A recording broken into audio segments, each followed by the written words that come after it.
pare ko. So, maiba tayo ngayon ha. Maiba tayo ngayon. Dahil mag-i-story time tayo today. So, ayan. Kakascroll ko sa FYP ko dito sa TikTok. Lumabas yung isang video, tutorial video siya ha. Kung saan makikita yung violation mo. So, si auntie mo, dahil gusto kong makita yung account standing ko, account status. So, ginaya ko. So, ayan na. Boom! Meron akong violation. Meron akong warning.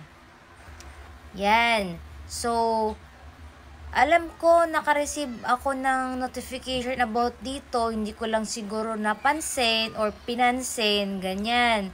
Kaya ayan. Ang sabi niya, warning pa lang naman.